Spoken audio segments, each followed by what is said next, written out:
Hola con todos y todas, sean muy bienvenidos a la Historia de Derecho y Folclore. Espero que todos estén bien. Mi nombre es Genaro Ormachea y soy parte del Consejo Editorial de Enfoque Derecho, el portal de actualidad jurídica de la Asociación Civil Temis. Y el día de hoy me acompaña un gran amigo, muy cercano, un conocedor del tema y con quien vamos a tener la oportunidad de hablar.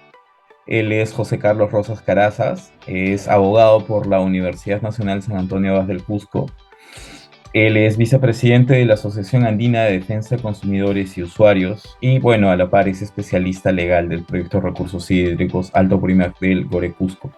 Tengo la grata opción y oportunidad de conversar con él, sabedor de que es, aparte, un gran fotógrafo, conocedor de historia y que nos va a ayudar un poco a dilucidar esta tradición importante que se da en los Andes, en la región andina del Cusco y sobre todo en la región andina de Quispicanchi. Nada, José Carlos, de verdad muchísimas gracias por tu tiempo y nada, te damos la bienvenida a esta histeria. Muchas gracias, es un gusto poder compartir con ustedes un poco de la experiencia que hemos ido recabando a lo largo de los años y también compartir el conocimiento que estas tradiciones que provienen del folclore, de la costumbre, ¿no? De la repetición básicamente que genera norma, porque la costumbre es una fuente del derecho muy importante, nos ofrece. Así que muchísimas gracias a ustedes. Buenísimo. Y para empezar un poco la conversación, porque esto va a ser un diálogo, básicamente, no tenemos algo muy estructurado. Queremos que nos cuentes tu experiencia dentro de la festividad del Señor de Colloriti. ¿Qué representa? ¿Qué significa? De pronto, ¿cuál es su connotación jurídica y la experiencia vivida que tú has tenido en esos años? Bueno, Colloriti es un lugar mágico. Se debe entender que es una peregrinación que tiene un origen precolombino, que ahora, a través del sincretismo que hemos atravesado a lo largo de centurias, se ha convertido en una expresión mixta entre una tradición andina y una tradición española, ¿no? En la cual se han fusionado saberes, conocimientos y también praxis religiosas. Pero si nosotros nos vamos un poquito más atrás respecto al origen de lo que es la peregrinación a Colloriti, vamos a encontrarnos con que originalmente tenía que ver con la peregrinación de el Colla milenario, ¿no? Como una especie de híbrido entre un ser humano y una llama. Tenemos la peregrinación de los Pucapacuris, y los Guayrichunchus, ¿no? Los de arriba y los de abajo, que es interesante también conocerlo, ¿no? Los de abajo son los de la selva, los de arriba son los de la parte andina, los quechuas, los aymaras, que en una determinada época del año se encontraban en un determinado punto para peregrinar hacia lo que ellos consideraban era el Apu dador de vida, que era el Apu del cual provenía o fluía el agua, que es la que nos alimenta, riega los campos, le da vida a los animales, etcétera. Y este Apu es el Apu Colquepú, que está en la quebrada de Sinacara. Entonces, viajamos en el tiempo y nos damos con que esta peregrinación existía mucho antes de los españoles. Y la razón por la cual los hombres andinos y también los oriundos de la selva peregrinaban tenía que ver con que debían rendirle culto y darle su gratitud a la naturaleza representada por este Apu, que es el Apu Colquepuncu, por otorgarnos el agua que es Yacumama, ¿no? Que nos abastece y que permite que los campos florezcan, que haya una cosecha, que los animales se reproduzcan y que además los seres humanos puedan tener una vida sostenible.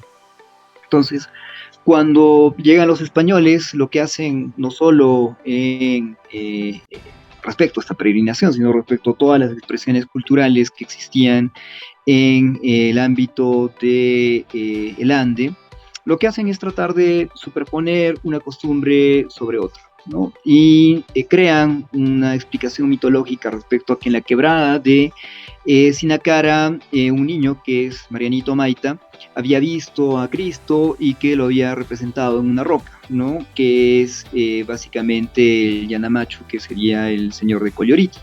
Entonces se erige un templo, una capilla sobre esta roca, y lo que se hace es tratar de orientar la peregrinación original que iba hacia Colquepuncu, ¿no?, en la quebrada de Sinacara, a esta representación de Cristo que es lo que nosotros conocemos como el Yanamacho, ¿no?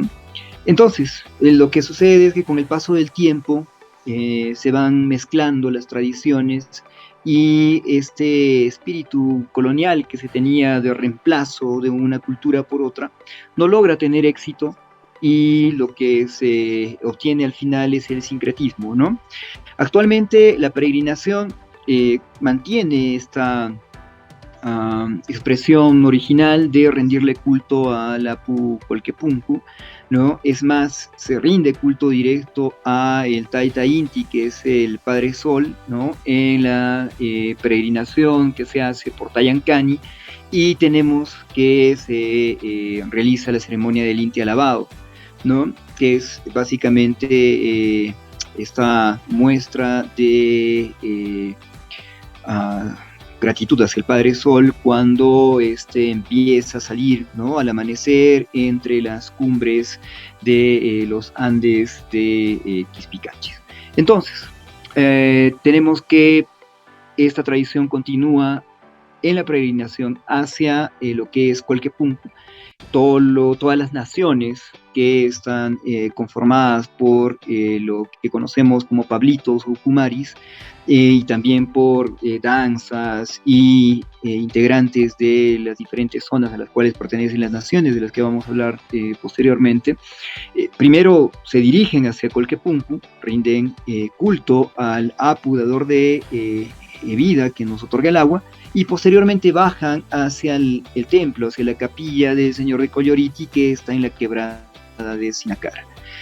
Es algo espiritualmente impactante, porque la primera vez que uno viaja, normalmente lo hace de noche, en el día central, y uno parte al promediar las 2 de la madrugada, y llega entre las 5 y 6, cruza el santuario del Señor de Colloriti y ve, lo primero que se encuentra es al Apu Colquepuncu, ¿no?, y a los apus circundantes que están cubiertos de nieve, y alrededor existe una inmensa cantidad de personas que están conglomeradas en su intención de peregrinar, porque su fe les indica que el peregrinaje es importante respecto a tener una vida estable en familia, en sociedad y a nivel también productivo. Entonces uno atraviesa el santuario y ve que las naciones están reunidas en columnas, ¿no?, bajando por estas montañas hermosas que rodean el santuario del Señor de Colloriti, y en un primer término uno empieza a viajar, parece una especie de sueño, ¿no? Es como que uno está musitando porque está rodeado de personas, de música, de bombardas que suenan alrededor, y aparte de eso de también una suerte de ritual que tiene que ver con una disciplina que uno debe seguir, porque no está permitido para el visitante cualquiera dirigirse a cualquier lugar, ¿no?, llegar a glaciar por cuenta propia, si es que uno no pertenece a alguna de las naciones. Y aparte de esto, tampoco está permitido, pues, tener expresiones que se consideran que son incorrectas, como por ejemplo beber alcohol o, no sé, cualquier tipo de actividad que pueda considerarse burlesca, ¿no?, respecto a esta expresión que es muy profunda en el sentir del hombre andino. Porque nosotros en este momento lo que hemos hecho ya es unir tanto a el Yanamacho, a nuestro Señor de Colloriti, a la representación de Cristo en la roca, con el Apu Colquepuncu, y se puede decir, sin temor a equivocarme, que son lo mismo en este momento para quienes peregrinamos a la quebrada de Sinacara. Es muy interesante entenderlo desde esta visión. Es un resumen bastante somero, pero considero que es suficiente como para comprender un poco el contexto, ¿no? Sí, sí, indefectiblemente, bueno, quienes hemos tenido la dicha de poder visitar el santuario del Señor de Colloriti en en la hondonada del Sinacara es una situación muy cercana, muy fuerte, ¿no? Como dicen allá, el Señor tiene mucho poder, te llama mucho y sobre todo ahí impera bastante lo que es el tema del respeto y la fe que tiene en este caso el pueblo. Pero dirigiéndolo un poco más hacia el lado jurídico, vemos de que muchos de los danzarines o de las figuras que representan ahí a a las danzas tienen un estatus importante que no necesariamente es impuesto por la ley, sino más impuesto por la costumbre, ¿no? Solo para reseñar un poco y poner en contexto a quienes nos están viendo, por ejemplo, el ukumari o el pablito, o lo que se conoce tradicionalmente como el ukuku, es el hijo de una campesina con un oso. Bueno, de él nace esta figura andina que impone el respeto dentro de toda la festividad. Entonces, quisiera de que un poco nos retrates esta figura y su connotación jurídica. Bueno, es interesante en el sentido siguiente. Nosotros sabemos que la costumbre, como lo había dicho antes, es una fuente del derecho. Quizás es una de las más importantes que existen, porque la repetición de determinado tipo de conductas es la que hace que en una sociedad sean calificadas como buenas, malas, permitidas, no permitidas, justas, injustas, legales, ilegales, etcétera, ¿no? Y yo siempre he dicho que en el Perú nosotros somos unos privilegiados porque tenemos la oportunidad inmensa de poder ver en diferentes expresiones tradicionales cómo es que se crea derecho. Y no es que esté escrito en papel, como tú mencionabas. O sea, si uno va tan solo a Paucartambo, se da con que durante la festividad de la Virgen del Carmen existen determinado tipo de agrupaciones que tienen bajo su cargo el control de el orden, de la seguridad, y que incluso la policía recurre a ellos para mantener ordenadas a las personas, a los visitantes, ¿no? Es increíble, pero es así. Y en el caso de Coyoriti eso se expresa de una manera mucho más clara, porque el Pablito es considerado una autoridad. Quien peregrina por primera vez quizá comete el error de creer que está a libre albedrío, ¿no? En el ámbito, en el contexto de esta expresión religiosa y de fe, pero se encuentra con que si está yendo a algún lugar que se considera que está restringido, un Pablito está con su látigo persiguiéndolo y quizá apartándolo. La pregunta es, uno si siente que ha sido lesionado, que ha sido víctima de alguna falta contra la persona, ¿podría denunciar este Pablito ante la autoridad judicial o policial? La respuesta es que podría hacerlo, pero su denuncia difícilmente sería acogida. Porque cuando nosotros participamos en contextos de este tipo, lo que hacemos también es someternos a las normas que tradicional y culturalmente regulan estas expresiones. Y lo mínimo que cualquier persona razonable haría es averiguar quiénes están a cargo de, por ejemplo, el control de la disciplina en ese contexto. Si, por ejemplo, yo estoy en la plaza de Paucartambo, como lo había mencionado antes, ¿no? Durante la festividad y me meto, me salto, qué sé yo, las rejas de seguridad que están impidiendo que las personas interfieran con el desarrollo, ¿no? De la festividad, ¿no? Y de las múltiples actividades que se realizan, seguramente vendrá un Magta o un Chukchu a pegarme. Yo no voy a ir a denunciar ese Magta o Chukchu porque es parte de esa festividad el que estas personas cumplan con ese rol. En el caso de Coyoriti sucede lo mismo. Si nosotros estamos visitando un lugar que es considerado sagrado para un conglomerado de personas, hablamos de un promedio de 90.000 peregrinos, y estamos cometiendo algún tipo de inconducta que tradicionalmente es considerada reprochable, lo que va a suceder es que quienes son cultores, protectores de esa tradición, van a reprimirnos. Y es aplicable esto a la misma lógica que se aplica a las rondas campesinas, por ejemplo, ¿no? ¿Por qué las rondas campesinas cogen a un ladrón y lo azotan? ¿O por qué es que, por ejemplo, a un abigeo le implementan un castigo? ¿Por qué a un adúltero lo hacen caminar desnudo por una plaza? Es porque un conjunto de personas les han dado autoridad para hacer eso. Y esas personas se someten a una suerte de jurisdicción que es consuetudinaria, que es una jurisdicción no formal, pero porque no sea formal no quiere decir que no exista y que no sea efectiva. En el caso de la peregrinación al santuario del Señor de Coyoliti, quienes son cultores de la protección de las tradiciones, de la fe y de las expresiones espirituales son los sucumaris, ¿no? Que normalmente se conocen como pablitos o se conocen como los sucubos, ¿no? Que en esta explicación mitológica pues tienen un origen que es muy anterior incluso a la llegada de los españoles. Entonces, ellos no son la única autoridad que existe, porque en las expresiones tradicionales también hay una jerarquía, ¿no? En respecto a quienes están o quienes tienen bajo su cargo el control de la disciplina o incluso el desenvolvimiento de las tradiciones.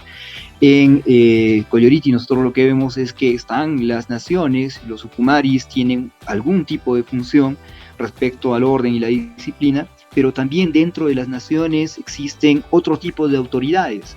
Por ejemplo, los propios Carguyos son autoridades. Estamos hablando de, por ejemplo, en el caso de la nación Paucartambo, tendríamos al rey de los Capachunchu, que es una autoridad. Tenemos a quien es el caporal o el rey de los Guairi y Chunchus, de los Lomampures, que también es una autoridad, ¿no? O el podríamos hablar también del alcalde de los Japascoya, que es otra autoridad. Entonces, en esa jerarquía, todos ellos confluyen y saben perfectamente qué es lo que tienen que hacer, porque ellos transmiten oralmente, ¿no? La estructura, el esquema de cómo es que una costumbre de este tipo debe desenvolverse. Ahora existe ya una suerte de asociación de las naciones, ¿no? Que llegan a acuerdos, que planifican y establecen cronogramas y también establecen normas que deben aplicarse para la peregrinación. Y estas normas son comunicadas ¿a quién? A las autoridades formales, a las autoridades oficiales para que las implementen. Y es una muestra de que así es como se crea el derecho, porque no es que ellos, que tienen una tradición que es ancestral, que es centenaria, se están adecuando a lo que la ley formal dice. Es la ley formal la que tiene que adecuarse a la tradición en esta jerarquía, ¿no? De autoridades que interactúan en una tradición como la de la peregrinación al santuario del Señor de Coyoliti, ¿no? Entonces, vuelvo a repetir, es muy interesante desde una perspectiva jurídica, también antropológica y sociológica, porque nosotros lo que vemos es cómo las conductas se adecúan a supuestos normativos en el caso del derecho, ¿no? Y encaja perfectamente en lo que yo cuando daba clases trataba de explicar respecto a que el derecho es una técnica de adecuación normativa de la conducta, ¿no? Entonces no tiene que estar escrita rajatabla en papel, no tiene que venir Moisés a escribir eso en una piedra, ¿no? No, o sea, basta con que la tradición oral nos exprese, ¿no? A lo largo del tiempo, a medida que vamos renovando a los integrantes de un determinado contexto social que tiene una tradición, que las cosas deben hacerse de alguna manera específica. Eso es suficiente, ¿no? Entonces, la tradición oral, en el caso de Coyoliti, ¿es norma? Sí. La tradición oral es la que nos manda que debemos respetar al Pablito y hacerle caso si es que estamos yendo al glaciar por nuestra cuenta y nadie nos ha autorizado, sí. La tradición oral nos impone el acatamiento de determinado tipo de conductas, como por ejemplo que si estamos llegando siendo unos pecadores al santuario de Coyoliti, seamos azotados para irnos libres de pecados. Entonces, eso es súper interesante, pero es también necesario, repito, ¿no?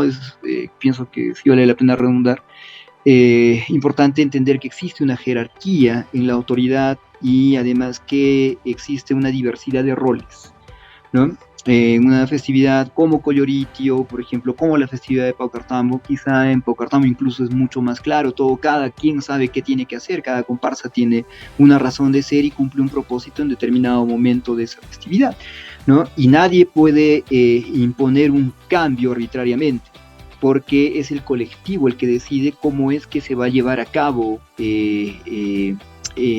esta expresión, ¿no? Y lo vienen decidiendo desde hace cientos de años, ¿no? Entonces, a partir del derecho consuetudinario, se podría dar una explicación muy interesante, porque incluso el derecho penal recoge una excepción, que es la excepción por el error culturalmente condicionado, ¿no? Cuando alguien comete un delito, pero como es parte de su tradición, ¿no? Se podría justificar el que ese delito se haya podido cometer, siempre y cuando no afecte el ámbito de la integridad personal, ¿no? A un nivel mayor, ¿no? Entonces, como en Collioritio existen también jerarquías respecto a la autoridad que el colectivo le otorga a determinado tipo de persona o personaje, ¿no?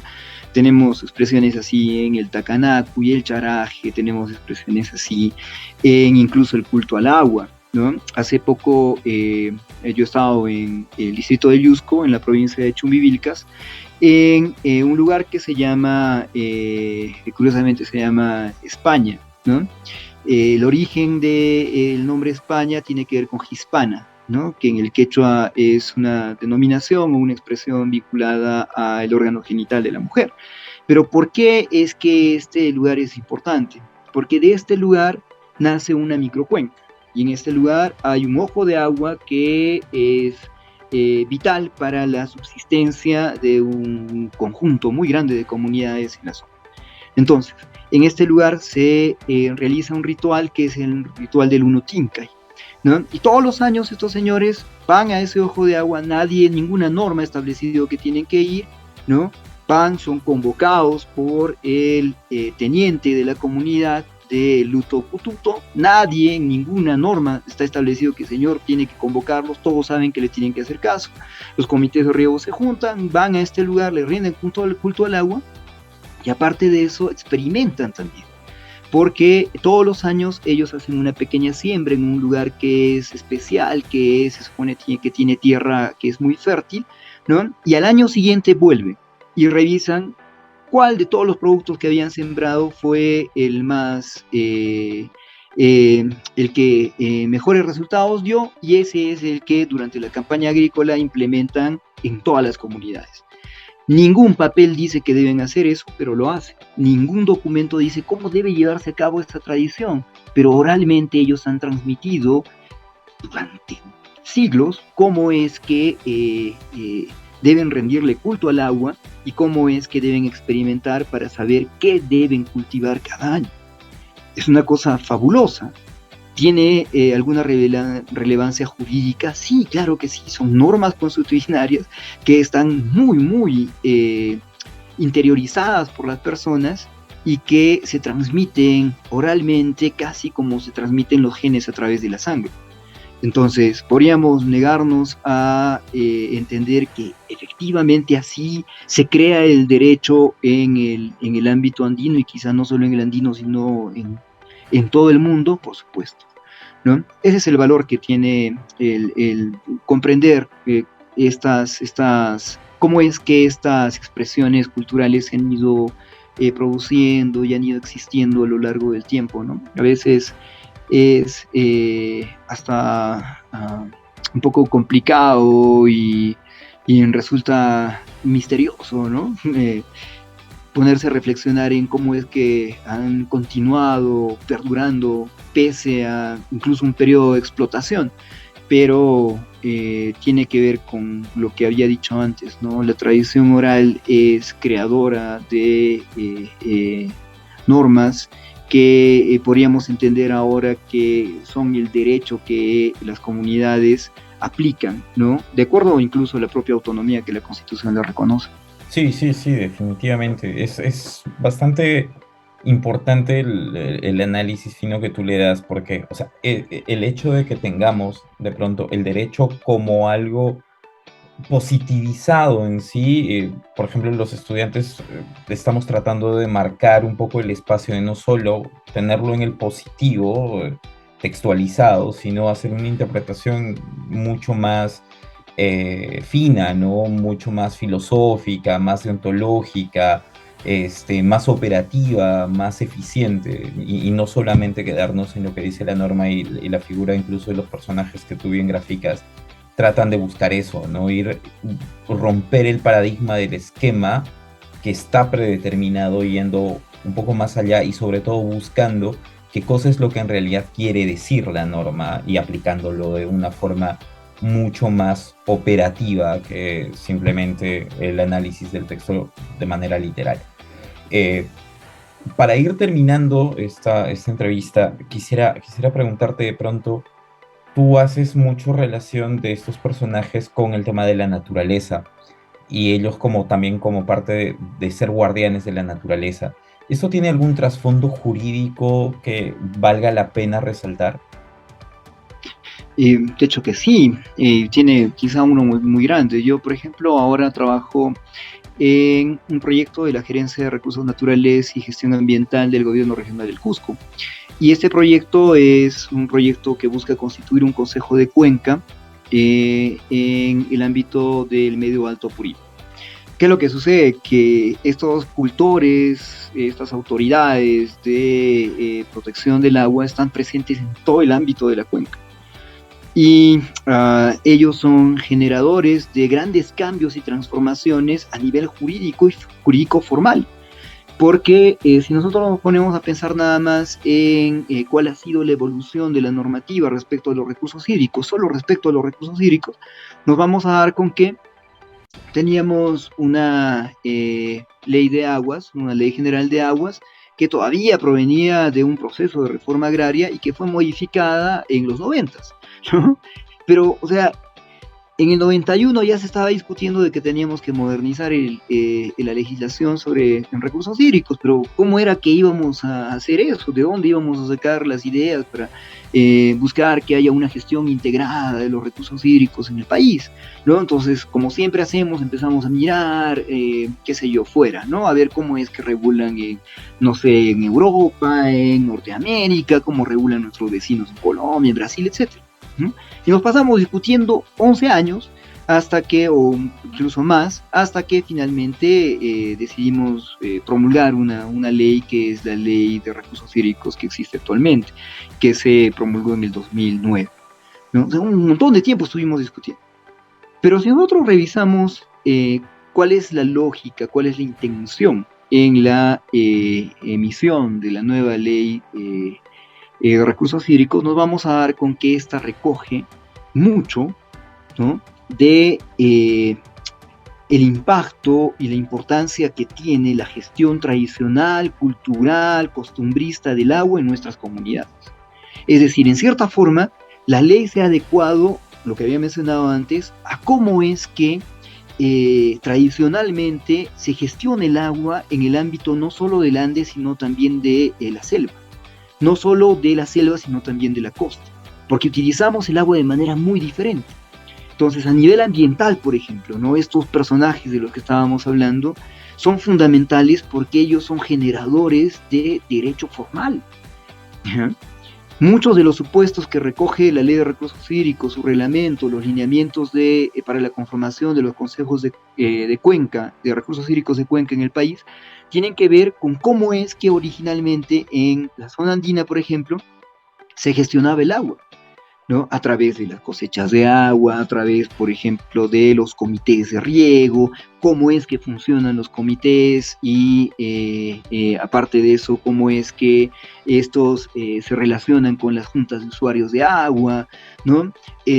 Cuál es la lógica de la utilización de acuerdo a la oportunidad del uso del agua y cuando hay sequía, cómo hacen ellos para tratar de garantizar que el agua de la época de lluvias pueda alcanzarles durante todo el año. Entonces, es fundamental el aporte que tienen estos cultores, ¿no?, de la protección de los recursos naturales a nivel tradicional, porque son autoridades que han sido elegidas o delegadas no por un proceso eleccionario, ¿no?, establecido, por ejemplo, por la OMP, no, han sido ellos delegados directamente por la tradición, ¿no?, por lo que la sangre le dice a las personas de determinado contexto social que es lo mejor que debe hacerse para esta comunidad, para este conglomerado.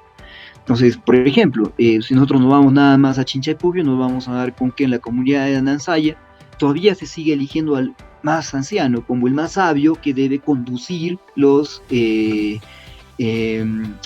destinos, ¿no?, de la comunidad. Y esto es importante, es interesante, porque la lógica más bien del mundo occidental es que al anciano lo tienes que apartar y lo tienes que ya reservar porque es viejito y hay que jubilarlo, ¿no? Sin embargo, ellos continúan con esta tradición del ayllu propiamente inca, en el cual el ayllu se reunía y decía, no, pues, ¿no?, al que es el mayor y que tiene más experiencia hay que delegarle la toma de decisiones, ¿no? Y ese señor es el que finalmente genera algún nivel de impacto a nivel local, porque él es el que va a gestionar con su autoridad política directa, que sería la municipalidad distrital, en el caso de este ejemplo de Chinchaypucyo, para que exista algún nivel de reforma o cambio. Irá a la Autoridad Nacional del Agua en lo que respecta a la utilización del recurso hídrico, ¿no? Entonces, es importante, sí. Solo para terminar, ¿no?, yo podría poner un ejemplo muy bonito que tiene que ver con el distrito de Limatambo, ¿no? Puede tener impacto la expresión cultural tradicional en la toma de decisiones, no solo respecto a los recursos naturales, sino incluso a las políticas públicas nacionales.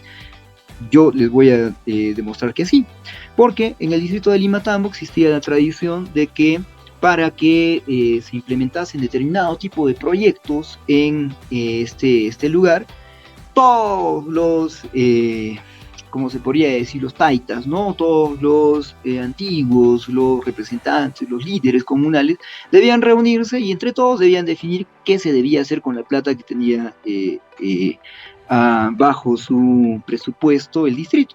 Entonces se juntaban y decían, bien, tenemos tanto, ¿qué hacemos? ¿Qué es lo prioritario? Bueno, hay que hacer un puente, hay que arreglar esa carretera, hay que impulsar, no sé, el cultivo de determinado tipo de producto.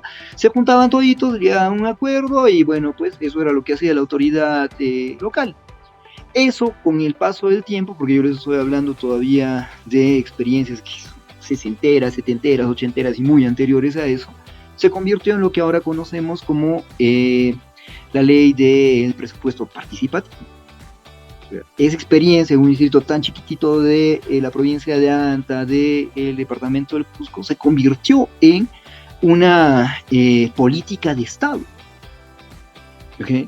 Entonces, estas expresiones tradicionales, costumbristas, que muchas veces se consideran folclóricas incluso, ¿son importantes para generar derecho? Por supuesto que sí, por supuesto que sí. Ese ejemplo de Limatambo es bonito porque se ha convertido en una política nacional, ¿no? Y si nosotros ahora vamos a Chinchero, para entender un poco el contexto, cuando se produce la reunión de los ayllus, lo que vemos es que todos los ayllus bajan, todas las comunidades bajan y se juntan.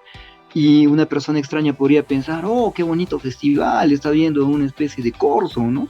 Pero en realidad no es eso, en realidad lo que está sucediendo es que esos señores están bajando a tomar decisiones, y es lo mismo que pasaba en Limatambo cuando ellos decidían de manera democrática y participativa qué iban a hacer con la plata sin que ninguna norma estableciese que debían hacerlo así, ¿no?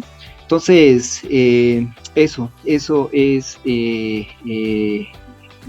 lo que quería comentarles. Es muy, muy interesante. Disculpen un poco el desorden, pero son tantas cosas que se me vienen a la cabeza que nada, me gusta compartirlas en el momento, ¿no? Sí, buenísimo, ¿no? José Carlos, de verdad, muchísimas gracias. Sabemos de que estás un poco apretado con las obligaciones, pero es bastante gratificante encontrar a alguien tan apasionado como nosotros en estas ramas, ¿no? Tanto el tema folclórico, que sé que lo manejas bastante bien, eres un cultor, aparte del arte, también de la fotografía, y eso es bastante apasionante, tener un ámbito multidisciplinario de los profesionales del derecho. Para nosotros es un referente, entonces de verdad te agradecemos mucho. Y nada, despedirnos de nuestros amigos y amigas que nos están viendo y que han seguido el video, invitarlos a continuar revisando los productos que estamos sacando desde Enfoque Derecho y en esta histeria de Derecho Folclore. Así que, José Carlos, muchísimas gracias a ti y un mensaje para nosotros. Y con eso estamos despidiendo esta entrega. No, muchísimas gracias nuevamente por la oportunidad. Espero que algo de lo que hemos conversado pueda animarlos a continuar en este espíritu que el estudiante, sobre todo de primeros ciclos, no debe perder, ¿no? De generar un aporte. Alguna vez, hace poquito, alguien me preguntó, un estudiante de primeros ciclos me preguntó si yo consideraba que mi profesión había valido la pena, ¿no? O sea, y yo lo que le dije, sí, porque siempre vas a encontrar a alguien que necesite tu ayuda y tu conocimiento puede cambiar una vida, así que adelante, tenle con fuerza. Muchísimas gracias y bueno, esperamos verlos pronto en los próximos productos que estamos sacando en esta histeria de Derecho y Folclore desde Enfoque Derecho, el portal de actualidad jurídica de la Asociación Civil Temis. Un fuerte abrazo y nos vemos en la próxima.